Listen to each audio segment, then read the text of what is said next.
What is up, guys? Today we're going to talk about how to set up a styled shoot for both photo and video, just the basics of it. We're going to do a whole nother video on like the in-depth review of how to do it, but today we're just going to do the basics. So let's just get into it.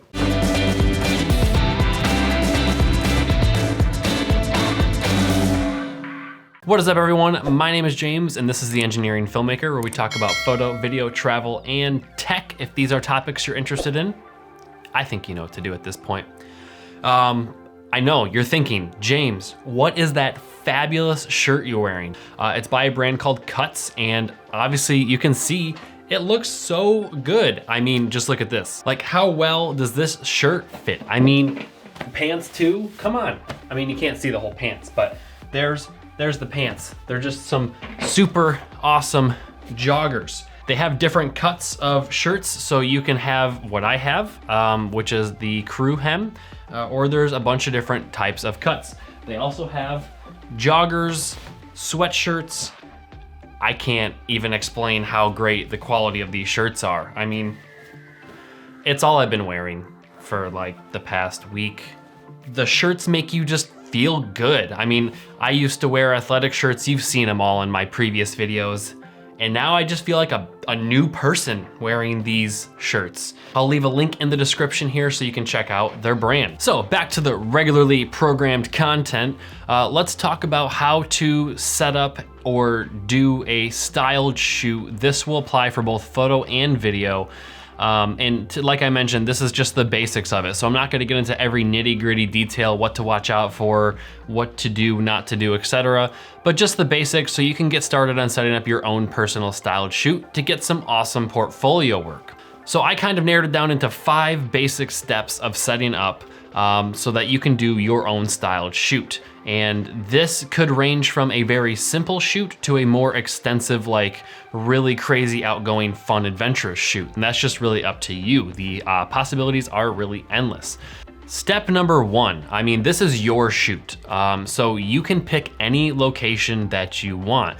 Pick a location that fits your brand, style, and niche. If you're an adventure elopement brand, pick something that's adventurous and fun. If you are a more serious, moody type niche, then you'd want to pick something a little bit more moody rather than like going on a hike and going rock climbing. So pick a location. This can be literally anything you want it to be, anywhere in the world, just depending on how much you're willing to travel or how far you're willing to go. I personally did some shoots in Utah because my brand is more adventure elopement based. So we did some rock climbing, ATVs, helicopters, really fun and adventurous stuff. So the possibilities are endless. Pick a location that suits you and fits your brand. And then one last thing to note about locations is make sure you don't pick a location that needs a permit. Permitting is like one of the most ridiculously annoying things to deal with when even trying to do a styled shoot, because even though it's a free shoot, you still have to do it. I'll get more in depth in an entirely separate video about permits, maybe even make a blog post about it, but just be aware of permits. My key, advice here is just avoid national parks. You need a permit for every national park, unless you're doing video. Again, we'll get into that in a different video, but just be aware. National parks are not easy to do. Number 2 and 3 kind of go together, but they are 2 separate steps. So I will put them in the same category. Number 2 is going to be find your activity. Find an activity you want to do on this shoot. Your styled shoot could be for portfolio work for elopements, weddings, or other. So pick something that fits, again, your niche, your brand, your style. For example, my brand is adventure elopement, so we did, like I mentioned, adventures like rock climbing, helicopters, ATVs, stuff like that. You could literally pick anything you want. It could even be as simple as just having a small picnic or doing something like a little dinner, a cute romantic candlelit dinner. At the end of your shoot, you could do like a dance party.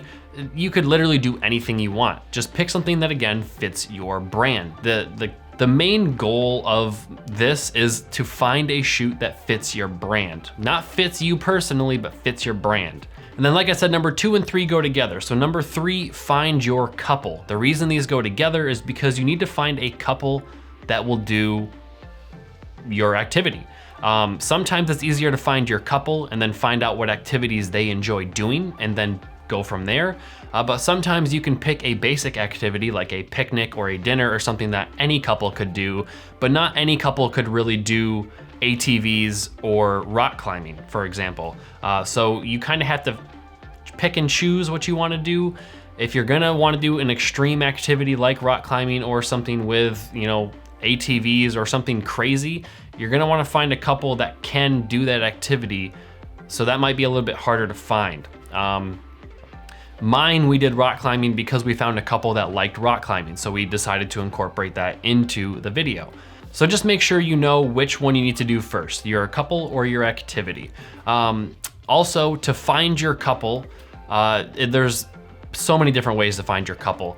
Depending on where you're doing it, if you're doing it in the state you live in or in the place you live in, you can find a couple locally through social media or through friends or friends of a friend.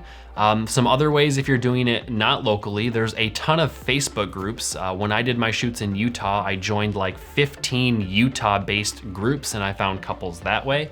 There's Facebook bridal groups, there's social media. You can search Instagram hashtags. You can message random couples on Instagram to ask and see if they'd be willing to join.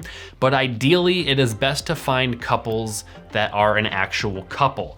Finding two people who are not actually together and having them do a shoot can sometimes be awkward, and normally in that case you'd be finding models and they usually charge money, which is fine if you want to pay, but a majority of the time you can find couples who are willing to do it for free for a video and or photo. And we found all of our couples that way and they were extremely happy with doing it just for the photos and video. Some other ways you could find some people is, like I said, Facebook groups, friends of friends, past clients that you've worked with, or maybe some of their friends, or social media of any sort. That could be Instagram, Facebook, Twitter, whatever. But it is the hardest part, I would say, of planning a styled shoot is finding your couple, because you have to find a couple that is willing to do what you're looking for and someone that can, you know, work with your schedule and you can work with their schedule. So number 4, pick a date and a time that works for everybody. Now, I have found that it works best to work with other people on styled shoots. So if you're doing video or photo, find another photographer and or videographer that is willing to do the shoot with you, because it might save you on money and it's easier to work with a few other people so you're not just alone. I will say you will get a lot more and probably a little bit better content working strictly by yourself, but it just depends on what you're looking for.